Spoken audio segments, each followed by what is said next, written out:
If you do the same things in 2020 that you did in 2019, your life will look exactly the same. You're listening to the Dare to Be Different podcast, a podcast for people who want to live an extraordinary life. On this week's heartfelt episode, Joe and Alisha reflect on the ups and downs of 2019 and talk about how those events helped shape their words of the year for 2020. Enjoy. Welcome to the Dare to Be Different podcast, New Year's version. How are you today? I'm good. How are you? Good. My name is Joe, and my lovely, as always, wife is my co-host today. So we are doing this podcast right before New Year's Eve, so definitely our New Year's edition. So how excited are you? I'm excited. It's a whole new year of opportunities and differences and resolutions and all that good stuff. Yeah, so our podcast is based off of something that we did for the new year every year, which was pick out words of the year. And we, as a family and then also as a business, picked 5 that we thought really allowed us to create a different type of life, an extraordinary life, if we added these into our life. And that's adventurous, honest, passionate, healthy, and grateful. So those are all past words of the year. But today, we're going to talk about our 2020 words of the day. So did you pick one? I did. So there, to go back, I know we had talked about these before. So instead of doing a resolution of, we're going to go to the gym more, which, lasts a hot minute. That would be great. I want to go to the gym more for sure. I would like to do that instead of doing those types of resolutions where it's one set thing. It's a word that encompasses how you want your year to be, like how you want to project your year. So as an example, healthy. We did. Healthy. Would be going to the gym more, right. But that also is also healthy relationships, right. And healthy, spiritually healthy, et cetera, et cetera. Yeah, it kind of spans more yep. area than just one specific goal. So anyway, do you want to do yours first? I'm sure, inquiring minds want to know what Joe Altieri ponders at night, thinking about how his year is going to go, right? I am sure a lot of people wonder this, because I'm sure that most of our listeners and the people around me think that I have life completely figured out. So they're like, what could he possibly improve on? I feel like in we 2020? should clap after you say your word. Like me, you, Nicholas. It'll sound like a lot of people. The whole staff, like looking through the studio window over there. Yeah. So, well, let me give some background before I give my word of the year. I want to give some background. Ooh, I know. The rising tension of your word. So for those of you that would like to get Alisha a birthday present every year, her birthday is November 28th.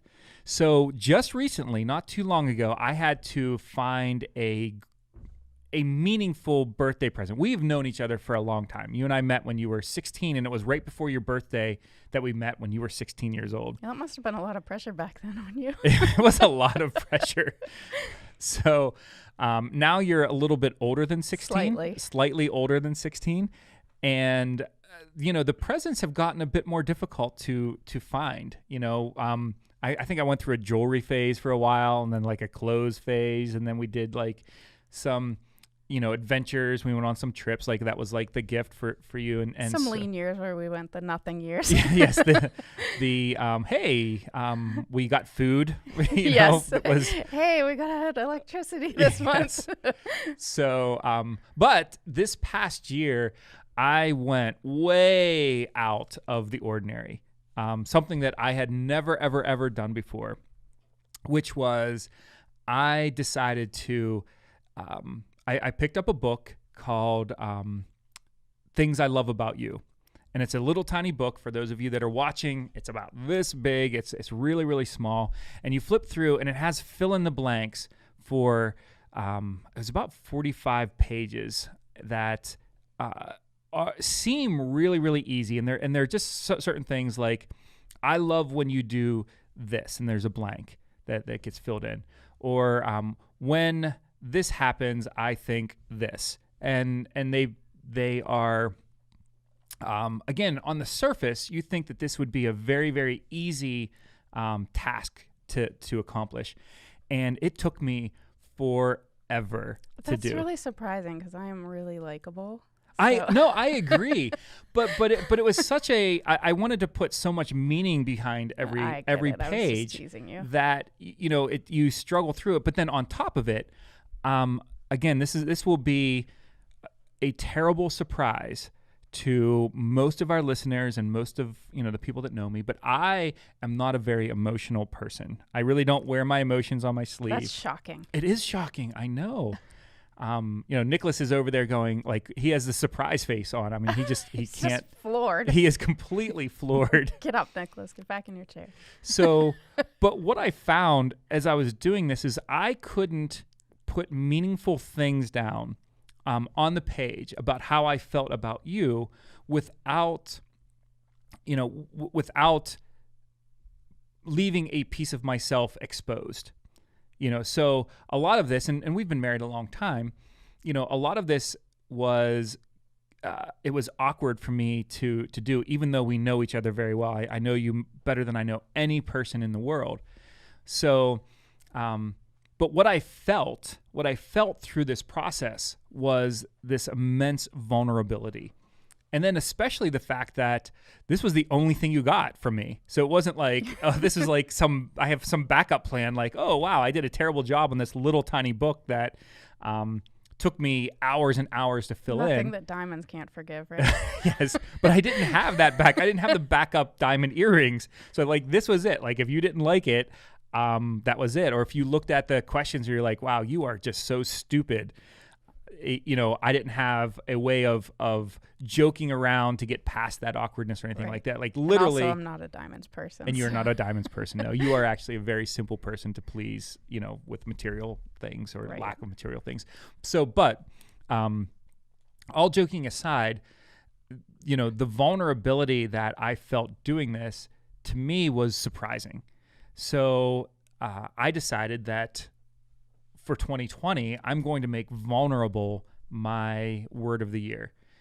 So I'm going to try to find ways on a daily basis, a weekly basis, whatever, to be more vulnerable and put myself out there more and more through the year of 2020. So that's my word. And we can kind of get into that a little bit more, but I am really, first of all, what are your thoughts on me being vulnerable? It is out of the ordinary for you. It is. So I really like it. There's a we every once in a while we'll go through we do the Netflix marathons and we have like a show that we will kind of fall asleep to, and Friends is one that seems to be on that. It's on that list, right? Yeah. And there's an episode of Friends, or a couple episodes, where Bruce Willis is kind of comes in as a special guest star, and he dates Rachel. His character dates Rachel, and she wants him to be more vulnerable, and then suddenly he's like crying and sharing all these intimate things, and this very manly man suddenly becomes this blathering idiot.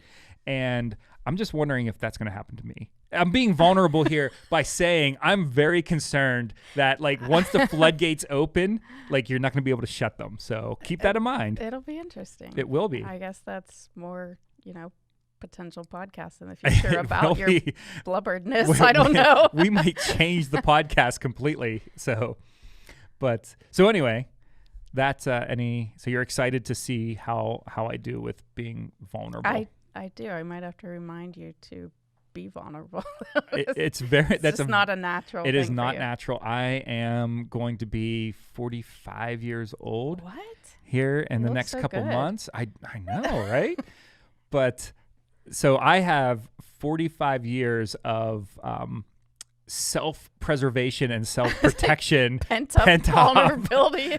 So we'll see what happens as I'm in my 45th year here. So good. So what is your word of the year for 2020? I'm so anxious to hear this because I don't know. Well, I have no idea. I feel like it might be disappointing, so don't get your hopes too high. So anyway, whenever you look back, and every year that we've done the word of the years, I guess you kind of reflect back on how your current year has gone, and then you look forward to your upcoming year and think, what happened to my last year that I would like to work on or whatever. Sure.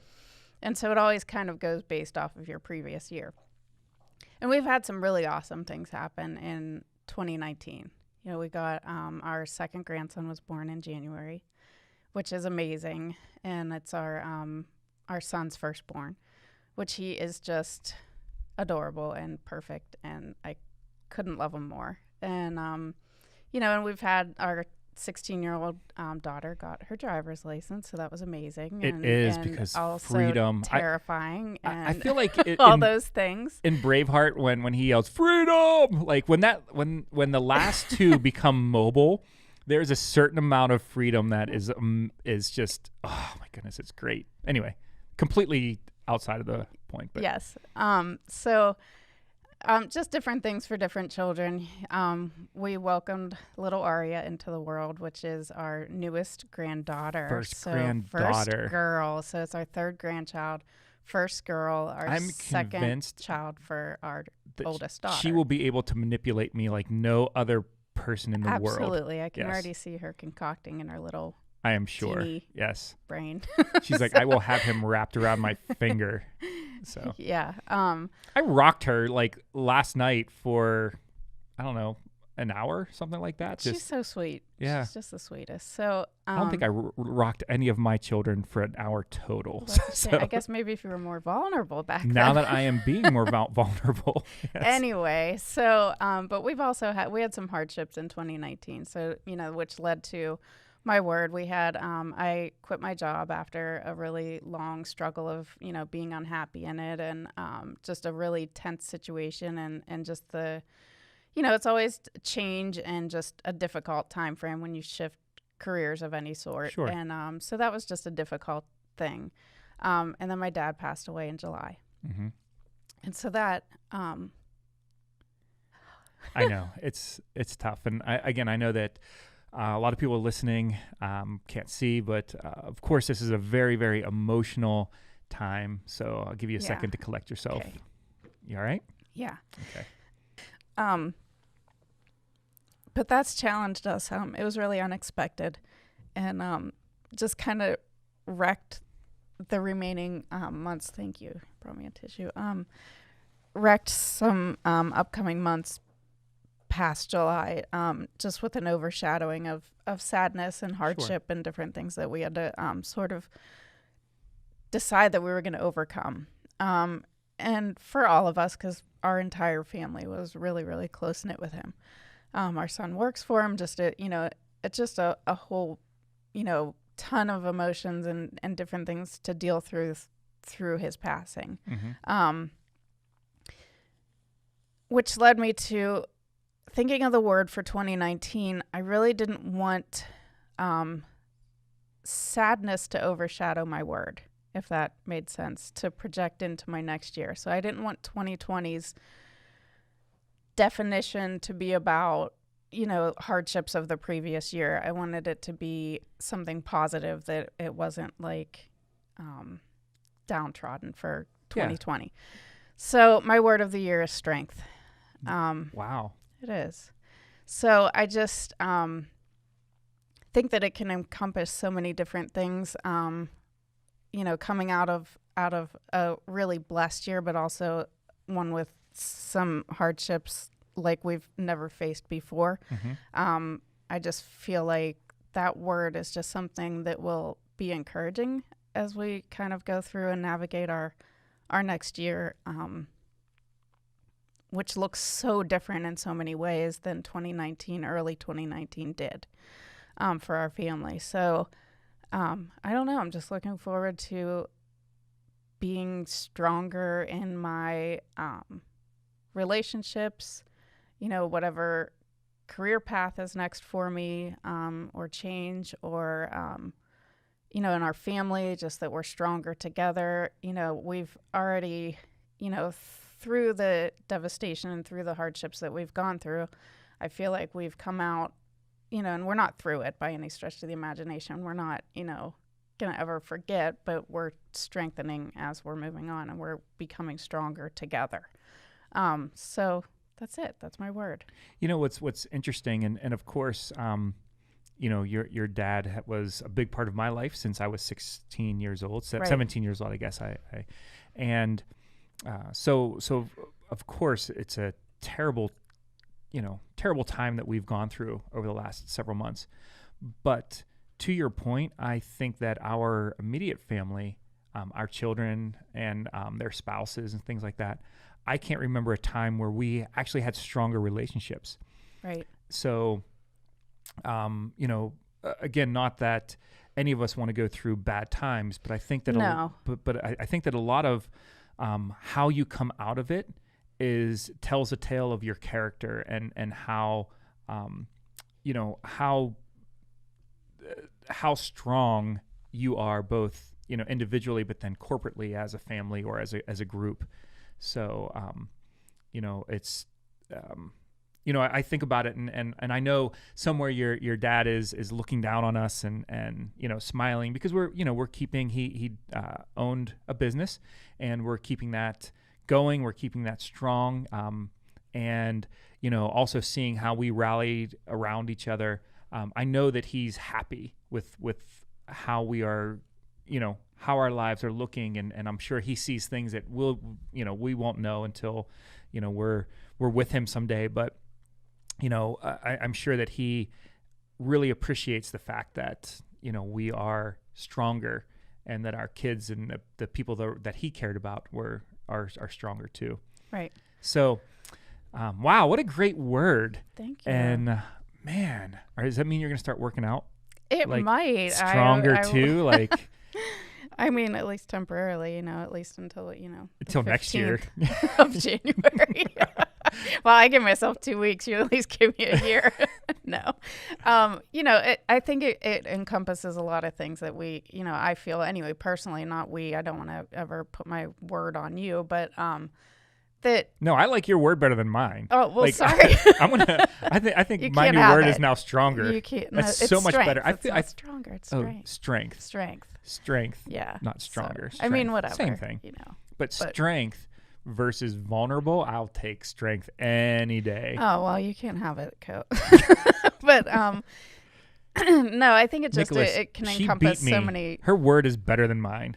I know. Oh my Man, gosh. Isn't it a competition? It's always a competition. I don't know. You're just talking over me, so that was kind of competitive of you. Go ahead. Anyway.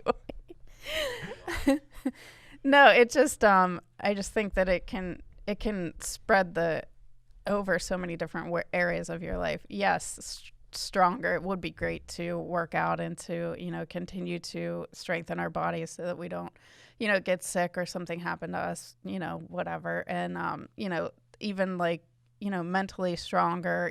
There's always room to grow and learn, and stronger in your faith, stronger in your family ties, your connections, your relationships. All of it, I just think is good. And just something to look positively towards in the next year, for me anyway. So one of the things that I have always been impressed with you and your friends, your female friends that are around you, just how strong as a woman you have to be, to have a successful, to your point, you were working full time, you had, you have a family that you're taking care of, you have a husband that you're taking care of in so many ways that, without your strength, our company's Flex Screen and Reflex Brands and everything else that we're doing, there's no possible way that I could go out and do what I have is needed and necessary without your strength being there right beside me. So I think that, I think this is going to be an easy one for you because I think you're already so strong. So I'm just curious to see what what kind of changes. Like, so we're only a couple days before the new year here. What do you think January 1st? What is your action item that you're like, this is the thing that sparks that new change? Like, what's the first thing you're going to do in your strong 2020? Oh my gosh, I have no idea. I don't know. I don't know if there's like a one specific thing. That's kind of the point in having the word, is that it's a theme that kind of wraps the whole year and, weaves through everything you do. I was really tempted to reuse a word. Joy was a word from, I think, 2 years ago. Mm-hmm. The following year was adventure and, things like that. And I was tempted to reuse joy, obviously because of everything. But I don't know. I just read through word after word after word and just thought, like, once I saw strength, it just, like, really resonated. And not that joy is bad or anything Mm-hmm. like that, of course. Right. But, I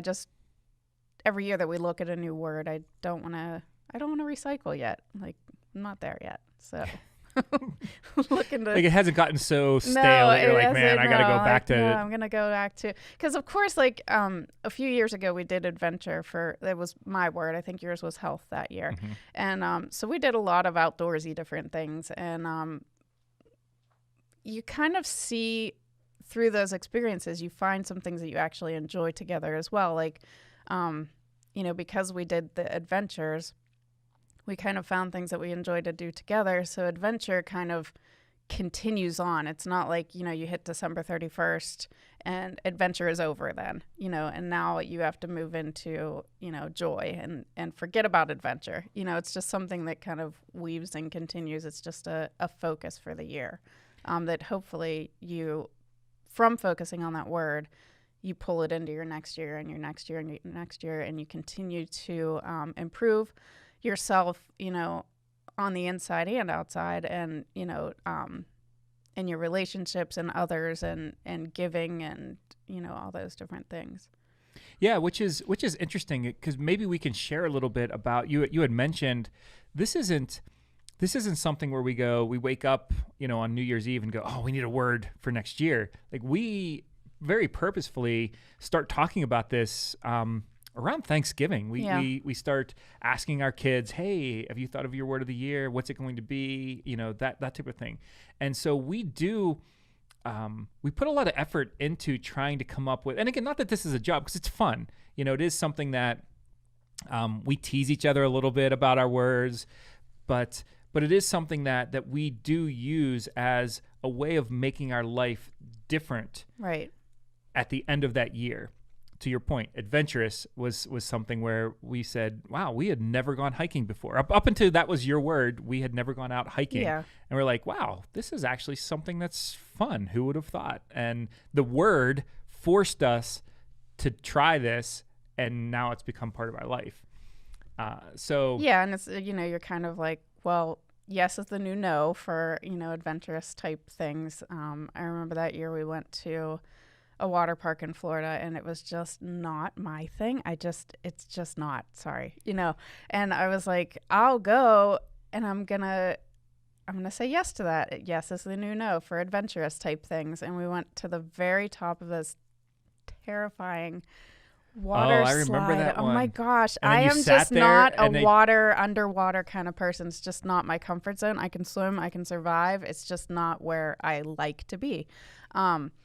But yeah, it was like this, you climb up, all these steps, and I actually thought that it was to a different water slide until I got to the top and realized that it's the one that, like, looks like a stand-up clear coffin type thing that the floor drops out of, and it actually has like a heartbeat that pumps through the speakers, like really loud in your ears, and the water is rushing down your back, and then the floor drops out of it, and you free fall for quite a while until you actually like hit the water, and then it's just like straight down, water up your nose the whole time. And I got off of there and was legitimately surprised that I survived and wasn't dead at the end. And then I had to reason myself, through it, I had to reason with myself that, like, the person that went before me is still alive, so therefore the record can't be too terrible on deaths here because this ride is still open, things like that. But I got in and did it, so it was saying yes to those things that typically I would have just been like, no, pass, I remember that that water park, and I remember this sounds so bad, but in some ways we weaponize our words of the year sometimes as ways of getting each other to do things based off of the word of the year. And which is probably terrible, but it's just true. It's just it's who we are. And so adventurous being your word, I remember saying that, look, if you're going to be adventurous, this is one of those things. And I also remember you getting into that tube and going, she is going to hate this beyond anything else that she has ever done in her life. It's up there like top 10 things I've ever hated doing. But, I did it. And I could have come out of there and gone like, actually, I really liked that. But you don't know until you step in. Right. You don't know until you try it. And, all reason told me that I wasn't actually going to die doing it. So.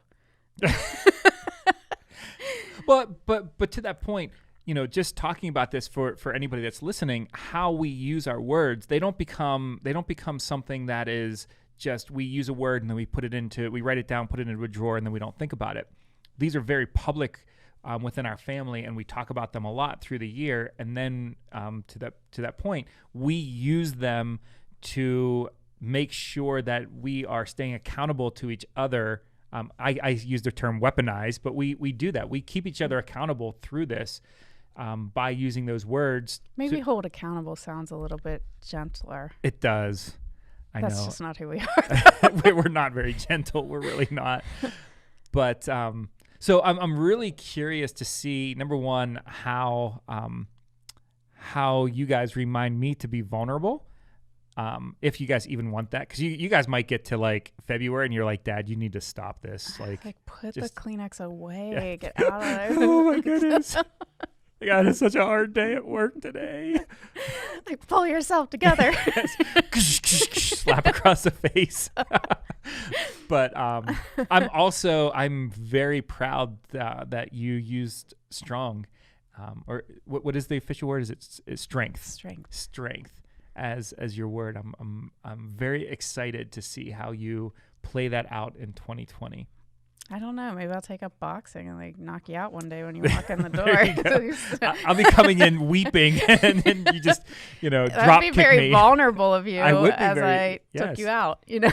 What would be vulnerable is allowing Nicholas and the team to post those pictures up on the up on Facebook. So. Oh. Yes, it would be he said it would be vulnerable for me to admit it to them. But Alicia's here at the office so often that I probably don't even have to admit it. I'm sure she will I would totally tell you. rat you out, yeah.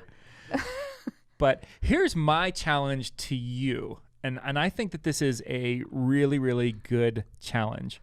You have a tremendous amount of influence on so many people around you.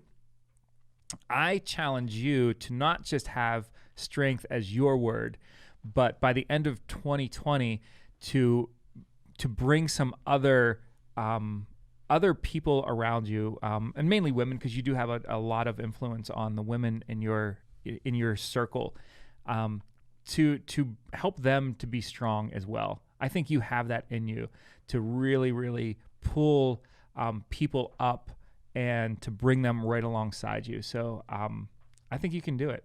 What do you think? I'm going to try. That was me being vulnerable there. So you see, I'm thanks. practicing. Oh my gosh. Well, it is about you. So it is about me. But anyway, anything else before New Year's Day? Anything else that you want to share with all of our listeners? No, I just think that find your word, whatever it is, whatever, you've kind of seen yourself struggle through, and maybe it's something that, you're just feel like you can up your game at, or,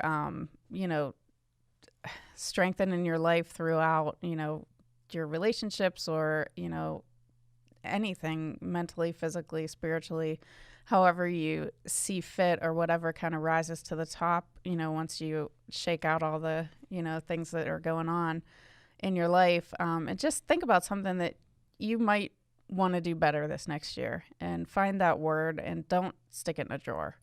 Put it on a piece of paper, tape it to your mirror wherever you get ready in the morning, put it in the visor of your car, whatever. Just do something with it. Don't make New Year's just a time for a brief resolution. Weave it through your year and through all the different areas of your life and come out of it next year better than you were heading into your year. Absolutely. Everything that we do is about those around us having an extraordinary life, the people that are listening, the people that are watching, our friends, our family members having an extraordinary life. And the fact of the matter, and this is what I'll leave everybody with, if you do the same things in 2020 that you did in 2019, your life will look exactly the same. So if you want something different, do something different. Yeah, it's like stick your head in the hole over and over again. It keeps getting hit by a hammer. Stop sticking your head in the hole. That's exactly it. So thank you, everyone. We wish you the happiest of New Year's, and we cannot wait to see what 2020 brings for you, for us, our family, and we're so excited to be on this journey with you. Share your word with someone you know and send it to us. Share with us what your word is, what you came up with. We would love to help to hold you accountable for your word of the year. Yes. So thank you so much for listening. We will catch up with you guys next year.